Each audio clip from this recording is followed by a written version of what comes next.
and thank you to everybody for coming and joining us as we try this out.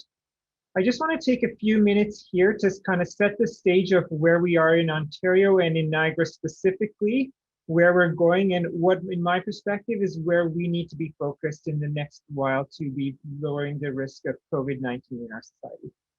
So, obviously, the starting point of this is that what we're trying to do is avoid what we were seeing back in March, where we saw in Italy, we saw in New York, where the hospital system was overwhelmed by people who had severe illness from COVID-19, were filling up their hospitals and really stretching their hospitals' capacity. Obviously, many people, fortunately, have very mild illness from COVID-19, but if it's spreading widely enough in society, that fraction of people with severe illnesses will really start to multiply. And I've seen recently news stories in the United States where they're talking again about how many of their hospitals are again being pushed to that breaking point. We're fortunately far from that in Canada, and hopefully we will never get to anything resembling that. So I want to start here just by quickly, mapping out what the COVID-19 has looked like in Ontario. And this is really looking at daily cases in Ontario, averaging over 7 days just to kind of smooth out the line. And what we saw starting in March was kind of a curve that looked like this. And so, in cases were rising rapidly, the province imposed a lockdown that should not be, that's not quite right. The lockdown actually started more, this should be the lockdown. This should be stage 1, stage 2 is after that.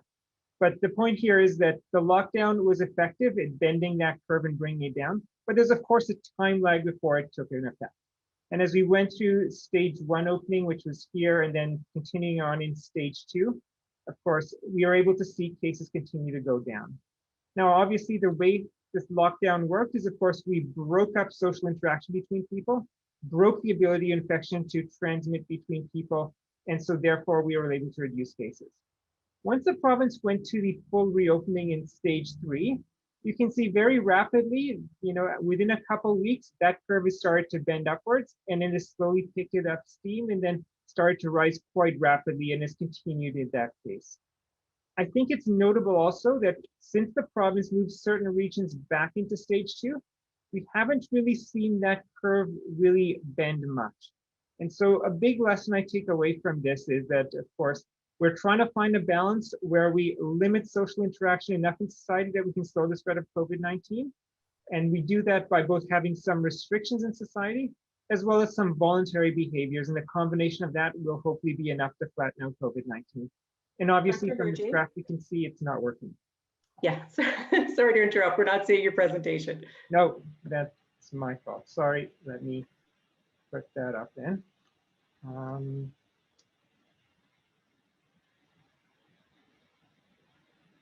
I'm just going to correct the one thing I had wrong there then.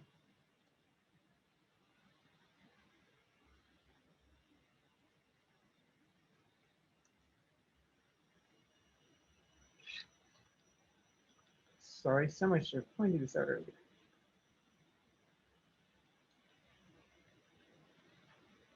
Okay, now everybody should see the presentation, right? Good, I'm seeing nods. And so this is the graph I'm showing. The darker shaded region is when we went into lockdown, and we can see that led to cases coming down. The lighter shaded region was then into stage 1, and we see the line continue to go into stage 2. And then, of course, once we come out of stage 2 into stage 3, we see cases rise quite rapidly in Ontario. And since reimposing stage 2, the province has not been able to really flatten out those cases at a provincial level. Looking locally at Niagara, it's a fairly similar picture here. Lockdown brought our cases down. We were able to keep them down. Actually managed for quite a while in stage 3 to keep them low, but of course they have now been rising, and we can see over the last week that very sharp rise now, where we're now basically hitting a higher peak than we were in the initial phase of COVID-19. And again, the key message here is what we're doing in Ontario to try and limit the spread of COVID-19 obviously hasn't quite been enough yet. And so whether it's in the form of more restrictions or more personal behaviors that break up social interactions and limit the spread of infection, that needs to be increased. Otherwise, we are likely to continue on this trajectory. So obviously the province has announced their new framework this week around how they're going to manage adjusting and tightening of public health measures, and they have their new categories. And of course, they put out some metrics of what these would determine which category different regions are in. And of course, we heard about an hour ago that Niagara is going to be in the protect category or the one labeled yellow. And these are the metrics associated with that. And I just want to share that from what I've calculated, what it looks like the metrics are right now in Niagara and how that compares to this. So these would be Niagara's metrics. You can see the weekly cases per 100,000 population. If I'm looking at the average over the past 7 days, Niagara is at 37 cases weekly per 100,000 population, which puts us near the top end of that protect range. Our percent positivity of testing, our most recent data on that is again near the top end of the range for protect. Our reproductive number is above 1.0, so that's actually exceeding what should be the case for this metric. In terms of our outbreak trends, you can see that over the past week, we have almost doubled the number of outbreaks from 11 outbreaks to 20 outbreaks. So we are definitely seeing increasing outbreaks. Good news elements here is in terms of community transmission, and we have this metric on our reopening page that we've actually stayed pretty stable and actually improved slightly in seeing less community transmission over the last couple of weeks. Likewise, our hospital capacity doesn't seem to be being stretched yet. But when it comes to public health capacity to case and contact follow-up, we are now getting quite stretched with the number of cases that we have. We are actually beyond our usual capacity, relying on overtime hours, pulling in extra staff on several days this week. And so we are at, I think, a pretty dangerous point at that level. And so when you look at this, we are, very clearly, I think, at least in the yellow or protect range. And I think we're actually getting quite close there to being perhaps moving into the orange or restrict range. And so I think that speaks to me how important it is that right now is a time where we need to be seeing that social interaction really bend in Niagara, or we're going to be heading into that next range. Now, what does this change from being in stage 3 to protect mean for Niagara? I think when you actually compare stage 3 versus protect, it's actually pretty status quo. I don't really see a lot of changes into how, what kinds of restrictions are in place. Going through the list, these would seem to be the most significant changes from my perspective. Dining is now going to be limited to 6 people per tables in bars, restaurants, banquet halls, and the like. There's going to be a requirement for most businesses to have a safety plan in place, so have a thoughtful plan of how they're keeping their staff and their patrons safe. The requirement to provide contact information is going to expand a little bit, so sports, recreational facilities, etc. will need to now keep this. As well, for places like bars and restaurants where they formerly only had to have contact information for the party, they now need to have contact information for each patron within that party. And that requirement will also be there for any kind of personal services settings, such as, barber, hair salon, nail salons, etc.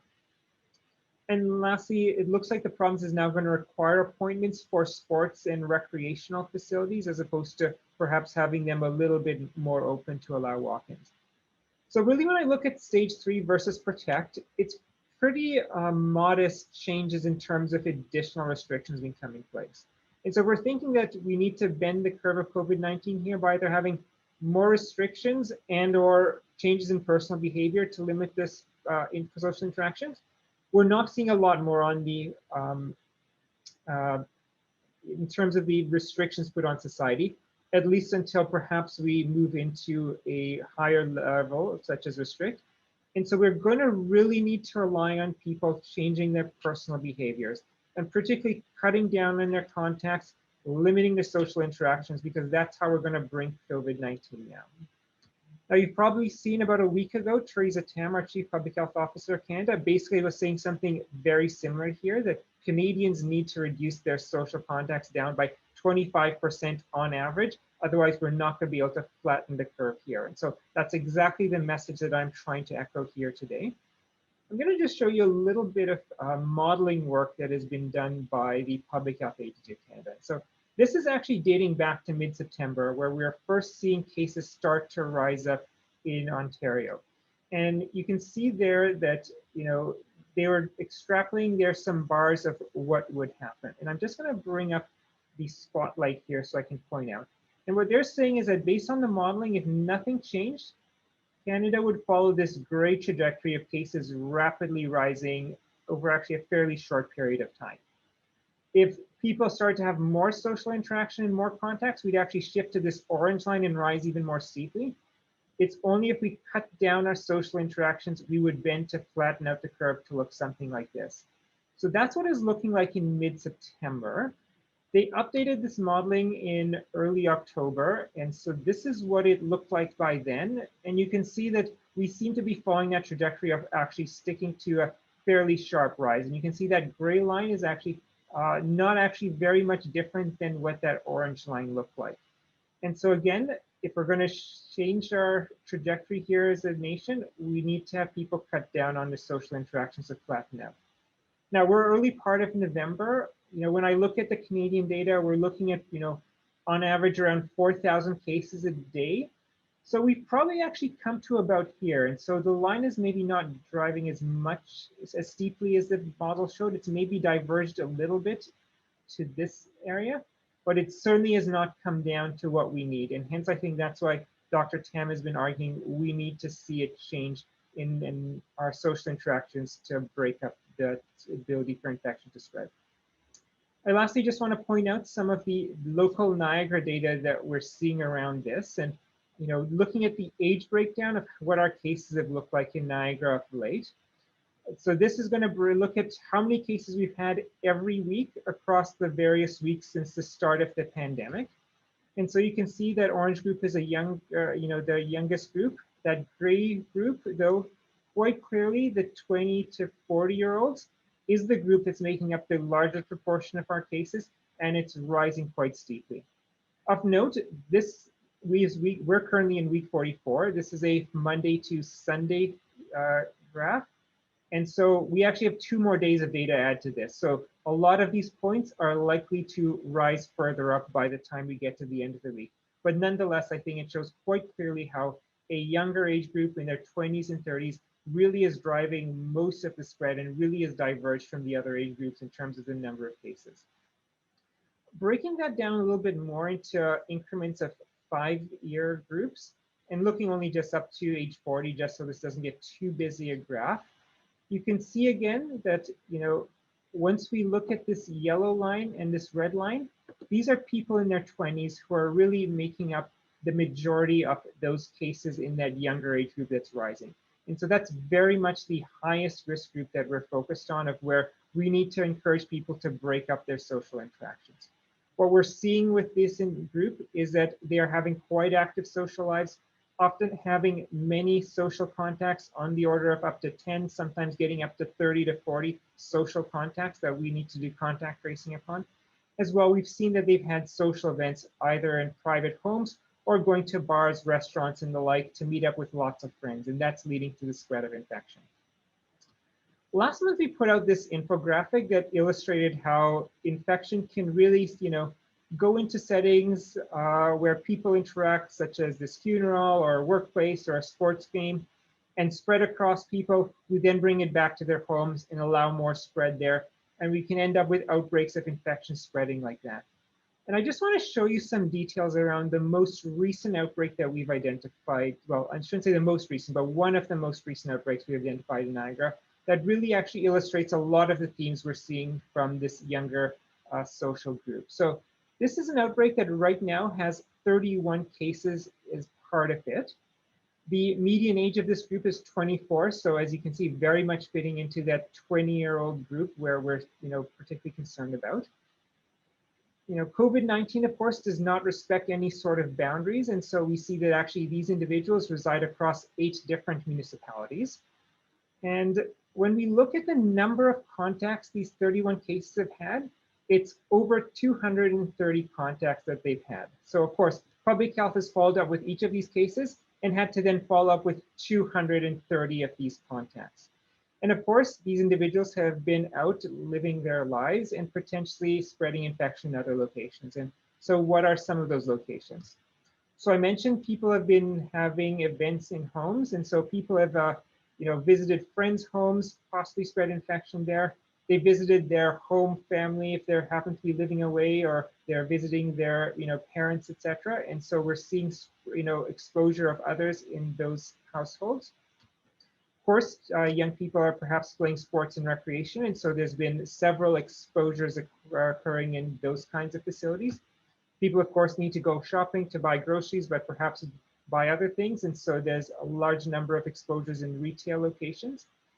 What we see, though, is actually the largest area of exposures actually happens to be in bars and restaurants. And again, that speaks to this is a group that's actually having a fair bit of social interaction in these kinds of settings. And we've detected a fair amount of spread amongst individuals in these settings. I just want to be clear that we're not seeing really that bars and restaurants, they're doing anything wrong in terms of the preventive measures that they're practicing. For the most part, they're actually doing the right thing. The spread we're seeing is people coming together to socialize all at one table, and that's where the infection is spreading. It's not very much spreading from table to table or between tables and staff or the like. So the measures in the restaurant are working. It's the group who actually socialize at that table that's at risk. One other exposure location that I want to highlight here is, of course, I showed in the previous infographic how infection can start to spread through many different settings. And we've identified that in 2 long-term care homes or retirement homes, there has been exposure from this outbreak. And of course, that is putting the most vulnerable people amongst us at risk of infection. I can't categorize all of the other exposure locations. We do have another 17 exposure locations that we haven't categorized here, for a total of 112 places where there have been exposures. And I mentioned earlier on how we in public health are really seeing our capacity maxed out now by managing all of these cases and contacts and following up with risk in the many places where there could have been exposure to others. And this, I think, really illustrates how, what all started with one case has spread rapidly to many more cases, led to hundreds of contacts, led to over 100 locations where we've had to investigate, assess the risk, and in some cases do follow-up leading to some of those contacts. The one other thing I want to add here is that you've probably seen there's a fair number of outbreaks in Niagara right now. We're reporting 20 outbreaks total. We've just identified that actually one of those other outbreaks that's actually linked to spread within a bar actually ties back into this outbreak now. And so it's going to actually be folded into this outbreak. And so we now actually have another 10 to 12 additional cases as part of that outbreak when we fold that in. And we haven't yet been able to run the numbers on the contacts and other exposure locations. But that, I think, continues to show how this infection continues to spread through over the course of multiple weeks and is spreading quite widely. And so really the final comment here I want to make is that the name of the game right now is we need to be breaking up our social interactions in Niagara to prevent the spread of infection, and particularly focusing on that young group to do that. And that means people need to be staying home as much as possible, interacting only with their households so they have as small a social circle as possible and the limited number of contacts they could be spreading infection. If people have symptoms of illness, they absolutely should be staying home and getting tested so they're not spreading that illness around to others. Unfortunately, what we have seen with this young age group is often they have mild symptoms like a cold, they disregard it and they've gone out with their social lives, and that's partly why they continue to spread infection. And of course, the usual messages about keeping 2 meters distance, which is another way we break up social interaction, washing our hands frequently, wearing face coverings, all of that is going to help us limit the spread of infection. But really the key parts right now is really sticking to just our household in terms of our social interaction, staying home if we're sick, because that's how we break up the social interaction that leads infection to spread. And so I'll turn it back over to you, Meredith, now for questions. Great, thank you, Dr. Hergy. So let me go back to this different view here. So now we're going to turn it over to you folks to ask questions. So CKTB is up first. So I see Abby and Bonnie was there. Is Bonnie still here? Oh, there you are. Right in front of me. Okay, so I will unmute you both and you could choose who's going to ask the question. Hi. Can you guys hear me okay? Yep, yeah, I can hear you well. All right. Thank you, Meredith, for putting this together. Thank you, Dr. Hergy, for taking our questions. I'd like to talk to you about outbreaks. As you've mentioned, we have 20 in the region. We only really know the location of 7 of them because they're listed as healthcare facilities and the region releases that information. Why aren't we releasing more information on locations, whether it be, you know, an outbreak at a store or a rec center? Why aren't you releasing more information on the location of those outbreaks like other communities so residents can make more informed decisions when they are interacting in the public? Okay, so thank you for that question. I think that's a question that we hear quite often.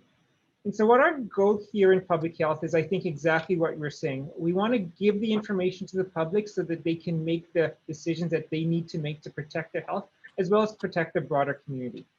At the same time, we always want to be mindful of privacy of individuals so that we're not possibly disclosing too much information that could allow individuals to be identified.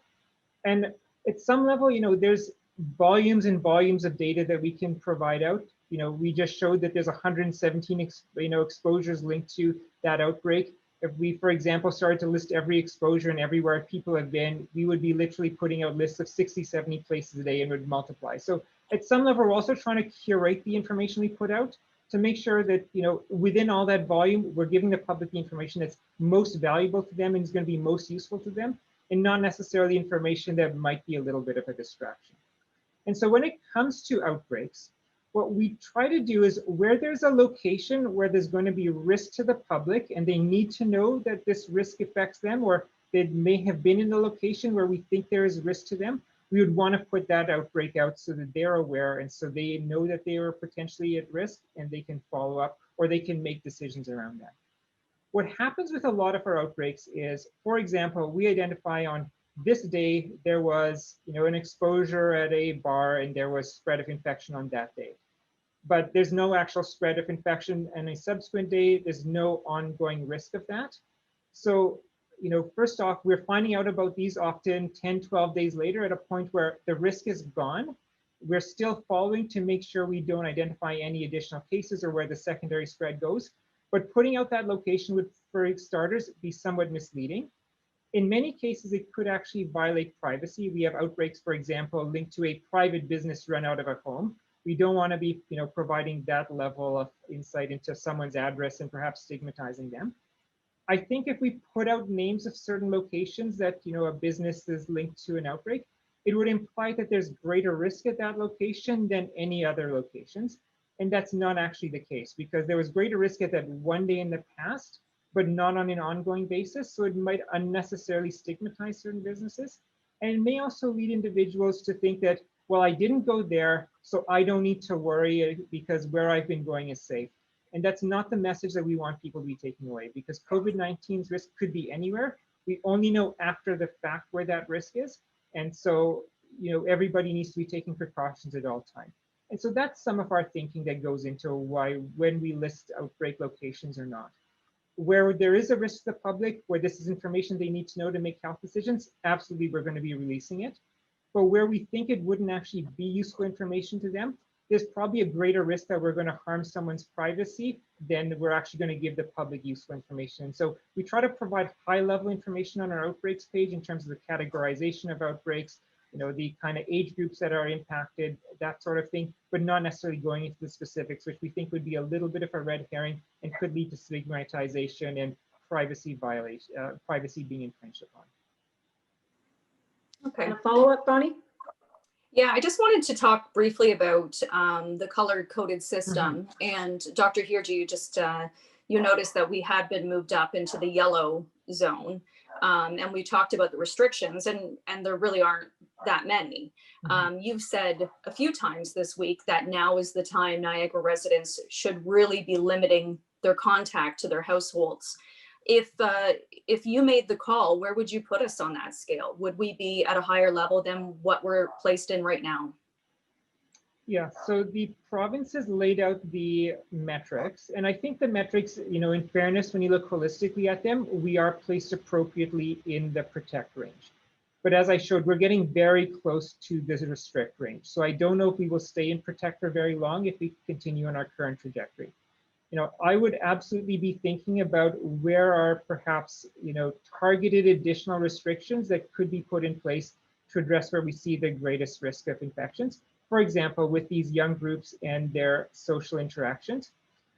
We identified that bars and restaurants are one place where that is happening. So perhaps some additional targeted restrictions there, particularly to perhaps break up people going out with friends, to limit it to households so families can be out dining, but maybe not larger groups.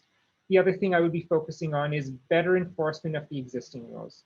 Of course, large house parties shouldn't be happening right now. That's currently not allowed by the current rules, but we do keep detecting that they are occurring. And so I think if there's better proactive enforcement of the current rules, we could hopefully keep cases down low enough that we don't need to bring on additional rules that make it more difficult for our businesses to survive.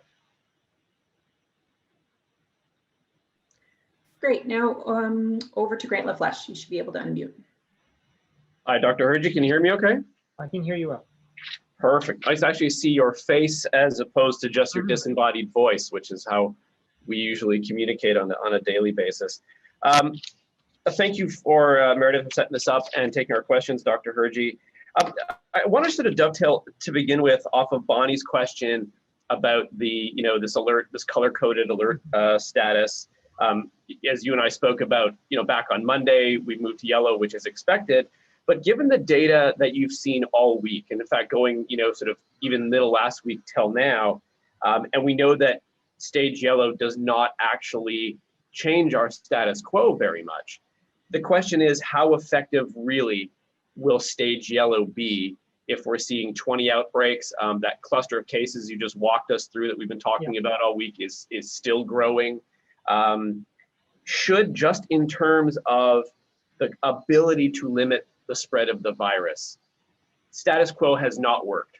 So do we actually need, from a public health point of view, regardless of how the province has set their metrics up, move to a more severe setting, an orange setting perhaps, in order to actually have a practical, meaningful impact of the spread of the virus in the region? Yeah, so I think if we want to have an ability to flatten out that curve of infections and bring it down, the modest additional restrictions probably aren't going to get us there. I hope to be proved wrong, but they won't. But reducing the spread of infections, I think the province is taking this approach that it's not all about what the restrictions are in society. We're also expecting some level of personal behavior and personal choices to impact that. And it's the combination of that. And with the province bundling us into the protect category, I think their expectation is that the public still needs to do more on their part, and they're expecting the public to do more. Otherwise, we're going to head into the next stage of restrict, where they're going to put on those additional restrictions. And so I think the onus is very much based on this system, on the public still, to do what it takes to help us bend the curve and stop going into restrict.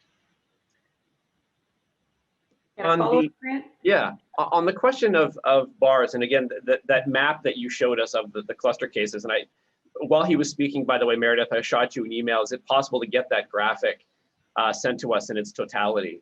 Would be very helpful. But you said, Dr. Hergy, that the restrictions in place now, like the restaurants are doing the right thing. It's not an issue that the restaurants are doing the wrong thing. It's this cluster and this demographic that's sort of causing this virus spread. At the same time, we know that the Niagara region is actively considering imposing different or new restrictions on bars in the region. So when you say they're doing the right thing, and then on the other hand, we know the region is actively considering using your authority under the Health and Promotions Act to perhaps impose further restrictions, how do we reconcile those two things? Yeah, so I think one of the unfortunate things when you're dealing with the health of the public is that you can't take an individualistic approach to it. Any individual's choices affect other individuals. Anything that happens in one business might affect other people in society. And what I'd say is that if I'm thinking about whether or not more additional targeted restrictions are needed in business, it's not because businesses are doing wrong. It's not a punishment to businesses. They're doing the right thing. But regardless of them doing the right thing, unfortunately, it is still leading to the spread of infections in society. And unfortunately, if we're going to try and limit that spread of infection, it's going to result in some additional restrictions perhaps being necessary in those kinds of settings. This would be the same argument that goes to lots of kinds of businesses, for example, that have not been able to reopen. It's not that, those businesses are, malicious actors doing something wrong that's causing infection to spread.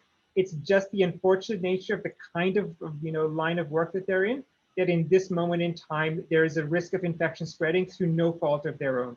And we've had to, the government has had to force them to close in order to limit that spread of infection. And in a smaller scale, that's what it means for, bars and restaurants were there to be some additional restrictions put on them. Thank you.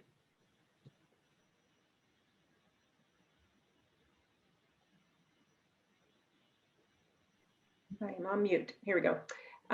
Over to Brian. I'll unmute you. No, thank you, Meredith and Dr. Hergy. I just kind of wanted to know, I guess, 9 months into this pandemic now, and we're seeing cases rise in Niagara. I kind of wanted to know what role you see as kind of COVID fatigue and fatigue on the part of the public playing with those numbers going up, and then kind of what challenges exist from a public health perspective in keeping those numbers down so that we can remain vigilant in the fight. Yeah, no, I think everybody recognizes that there's COVID fatigue. I'm sure every single one of us is feeling that. And, I totally understand how people are really struggling to continue up vigilance, with it really looking like it's going to be many more months at least before we have a vaccine, and maybe we are able to recalibrate the, practices that we've had to change and all the disruption in our social lives.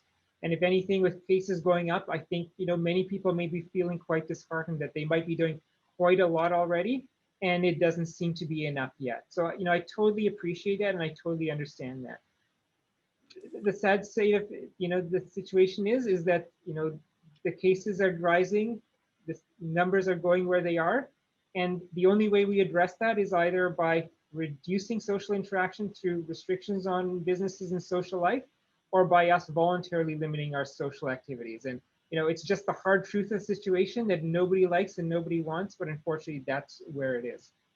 In terms of the challenge of trying to motivate people, I think that's a really difficult question. And I think the challenges was probably different between different social groups and different categories of our society. You work in the media, and I'm sure you have certain targeted groups where you're doing your, targeting to get audience because, these are more likely to, in your case, listen to your radio channel. I know your advertisers are probably paying attention to that and choosing where they advertise based on what is a target market and who is most likely to buy their products.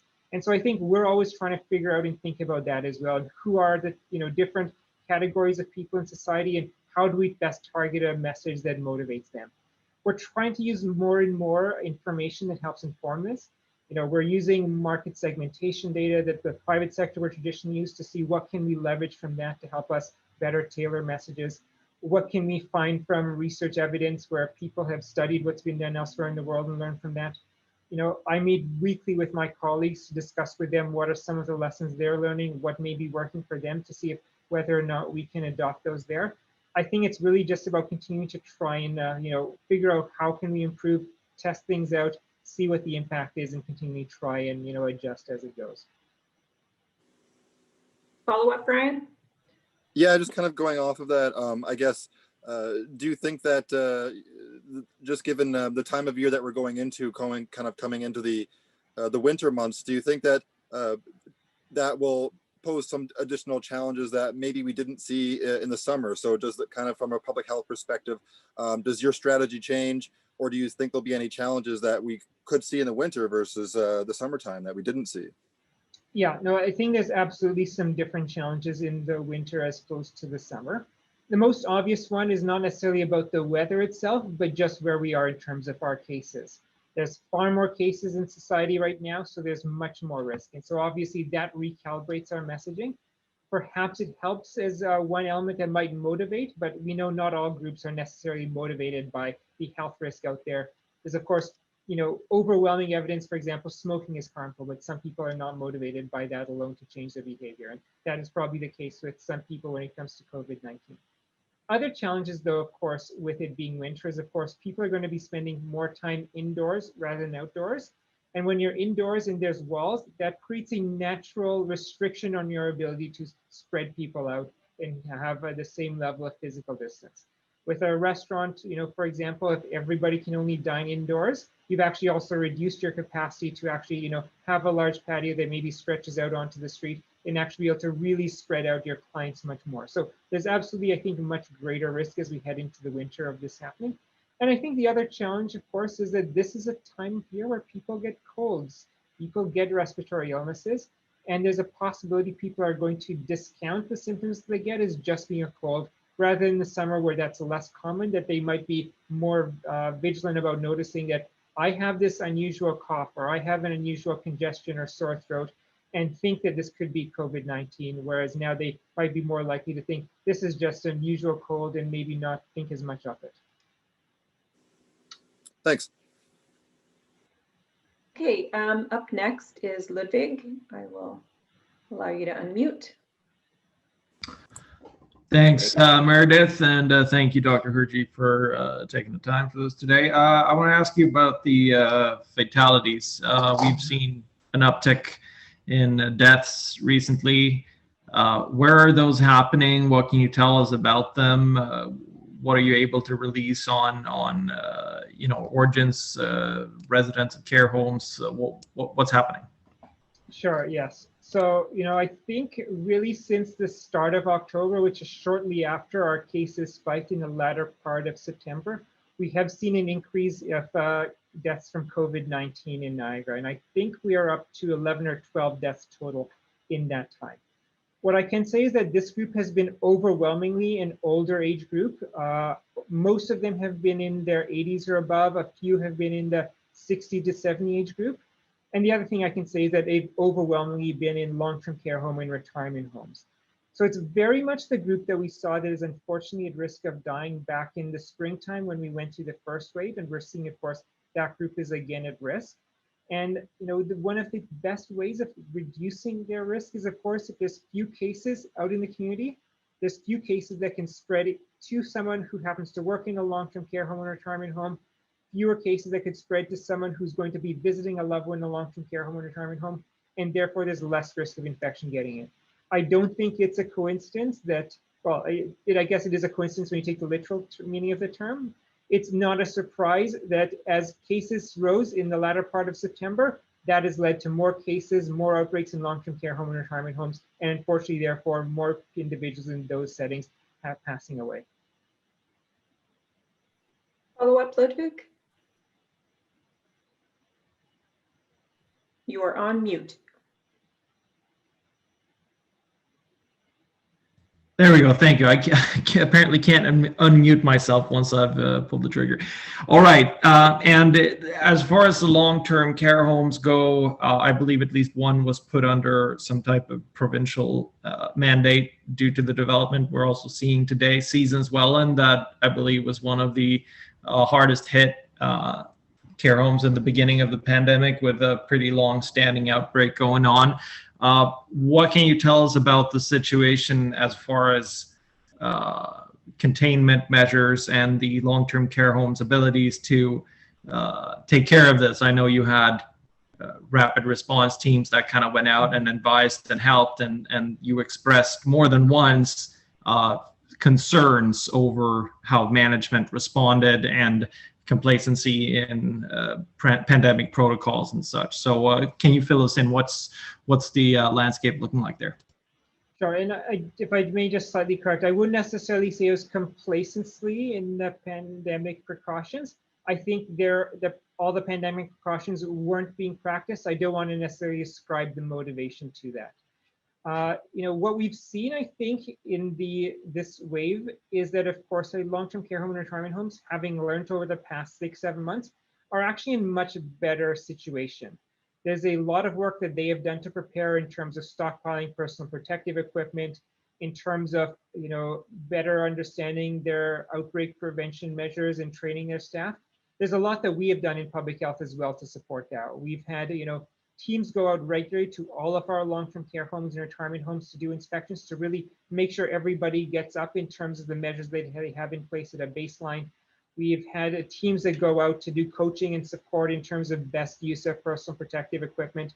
We did some simulation with some of our long-term care homes of simulating what an outbreak would be like so that they could start to see where are the things that start to fall apart and what are the gaps that they can likely expect so they can start to patch that up. And so I think as a result of that, we've actually seen far fewer cases within the outbreaks that we've seen in long-term care homes and retirement homes. And so I think there has been some definite success there. It obviously hasn't been absolute. There are a couple of larger outbreaks when it comes to Gilmore Lodge and Millennium Trail Manor currently going on. Certainly not the same size as the ones we saw in the spring, but certainly larger than anybody would like.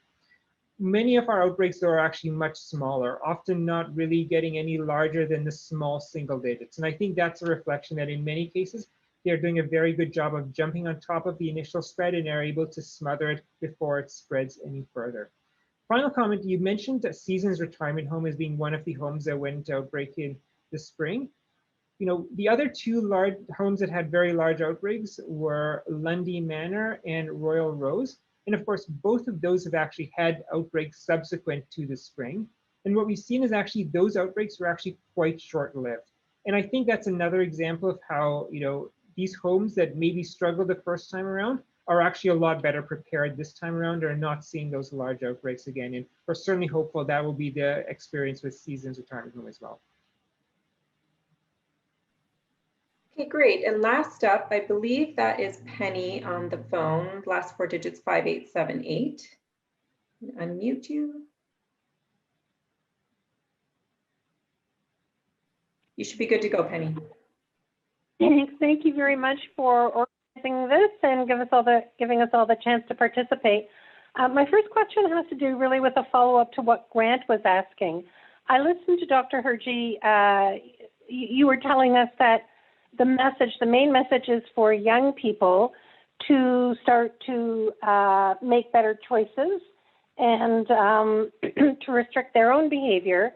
And I'm wondering what at this point would make you think that you're going to be successful with that message, and why you wouldn't, not as a matter of punishment, but to make sure that this is effective so that we don't see an increase in cases that see us go to orange or red, why you wouldn't impose some of those restrictions and enforcements that you were talking about earlier that you could now, rather than waiting to see what happens and whether this request for young people to self-regulate, whether, wait to see that it works.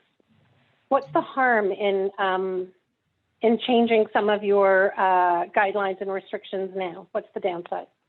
Sure. So, I think the harm there is, of course, to the economy, to our local businesses who would be affected by this.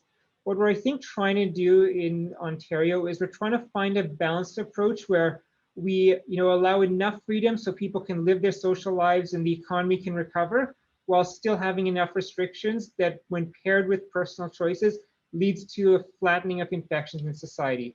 And so we're always very mindful that we don't want to upset that balance too much. We've, of course, seen, in addition to the pandemic being a health crisis, quite the economic crisis result in Canada as well. We've, of course, seen lots of businesses struggling, many businesses go under, many people being out of work as a result. And we're very mindful that those have serious social and health implications to people as well. And so what we're trying to see is that, can we find a balanced approach, maybe adjusting where we currently are, and see if that leads to some improvement, by continuing to encourage the young people and really lay out in quite stark terms that we're now right up the line of moving into that restrict category. There are going to be additional restrictions on business.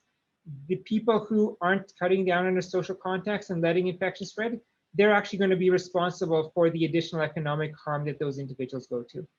I think it's worth giving one last try for people to hear that message, to understand what the implication of their choice is going to be, and hope that it has an impact. And if it doesn't, Niagara will, I think, move into that restrict category, and we will see additional measures put in place by the provincial government at that point, which unfortunately will harm our local businesses and harm our economy in the name of ensuring that we don't see unsustainable spread of COVID-19. And a follow-up, Penny? Thank you very much for that. That was very helpful. My other question is actually not a follow-up. It's totally different. If you don't mind explaining to me, I'm not, data analysis is not my strong point. And I understand that although we see the number of cases going up in recent weeks, sometimes as high or higher as last spring, the number of positive, the percentage of positive results from testing is quite considerably lower, I think, than what it was last spring. What does that tell you? Yeah. How do we interpret that? Sure. Yeah. And, I think we saw percent positivity as best that we could measure it around 7% as the peak, I think, in the spring, in that ballpark in Niagara. And right now we're looking at a percent positivity of 2.3%. So if you're thinking about this mathematically, that percent positivity is, number of cases that test positive divided by the number of total people tested. And so that, the number of cases is similar, higher, but the percent positivity is lower. That implies that we have a lot more testing going on that's keeping that percent positivity lower. And so what I think that implies that, unlike in the spring, right now there's much more testing going on in terms of COVID-19. And so we can have more reliable sense that we're hopefully finding most of the cases out there, and we're not missing as many cases of COVID-19 that may have been out there. I think that's really the biggest thing that percent positivity difference from the spring versus now tells us. Okay, thank you. Okay, so we have about 10 minutes left. If anyone has additional questions, we can maybe do a lightning round. So I'll throw, Grant, you do? Okay, so I'll throw it to CKTB first. So Bonnie or Abby, you can unmute. I actually just have one small quick question, if I can. Sure. So Dr. Hirji, you said that most of the cases are in my age group. So then what are some of your fears and the messaging, if you will, as we move closer to Christmas? Because my fear would be that people my age are still going to host their own little holiday parties and that sort of thing. So what would you say to people who are still thinking about doing that, regardless of the fact that we're in a pandemic? Yeah, and just to be clear, it's not most cases are in that age group, but definitely the plurality of cases is in that age group, just to be clear on that. I think, you raise absolutely the kinds of concerns that we have, that individuals who currently haven't bought into the advice around limiting the spread of COVID-19 and are still continuing to have larger gatherings, are still continuing to have very active social lives where they interact with others, they're going to perhaps continue to do it. They're going to find reasons to celebrate at US Thanksgiving time. They're going to find reasons to celebrate at Christmas time. And unfortunately, we will continue to see more and more infections spreading. I think, I would also worry about even things like, as we head into the Christmas season, are more people going to do more shopping? And are those going to be quite crowded locations? Because that's going to be the social activity that people are going to be partaking in. So those are the kinds of things that we are quite worried about happening in the coming months, and hoping that we're able to convince and motivate the public, and particularly this younger age group, not to partake in that as much. Okay, Grant, over to you. Quick question. Thanks, Meredith. And I'm not sure if you heard me before. Is it possible to get that graphic about the cluster that Dr. Hirji showed us? Yes? You got it? Yeah, great, thank you. We can get that this afternoon. It would be super helpful. Dr. Hirji, just really two quick follow-ups from our previous discussion. The first is, do you have any sort of timeline on when you may make a decision as to whether or not you're actually going to use your authority under Section 22 to impose any kind of further restrictions on local bars? And then just to your comment on increased enforcement under yellow alert to try to keep it down, I mean, is there anything that your department can do or that the region should be doing in order to actually practically push that out? Because one of the complaints I think the public and businesses have had has been the very low level of enforcement up until this point. Okay. So on the issue of a Section 22 order, and if we do it, we have no timeline. We're always exploring what our many different options are and consulting widely to get feedback from key stakeholders on that. And whatever deliberations we make will happen at the timeline that they get made at. In terms of your second part and the level of enforcement, the province has really laid out that municipal bylaw offices are the front line for enforcement, with the police then being the backup at certain other times. And I think particularly if it is going to be in a home location as opposed to in a business location, the police would take the lead on that. We've certainly had conversations with them to encourage that there needs to be more proactive enforcement, and certainly highlighted some of what we're seeing as things that seem consistently not to be practiced, in hopes that that will be taken up. I think perhaps one of the challenges municipalities are facing is, of course, they have faced quite the budget crunch this year in adapting their operations to COVID-19. And the province hasn't really put out any kind of dedicated funding to support enforcement. And so that's something that I would like to see the province do, is really have a, more of a strategy around enforcement, around making sure that there's sufficient funding for enforcement agencies, maybe even bringing in additional staff to support those enforcement agencies so they can get their usual activities done, as well as proactive enforcement around COVID-19 restrictions. Thank you, sir. Okay, Brian, do you have a follow-up? No, I think I'm good. Okay. And Ludwig, what about you? Nope, all set. Thank you. And finally, Penny.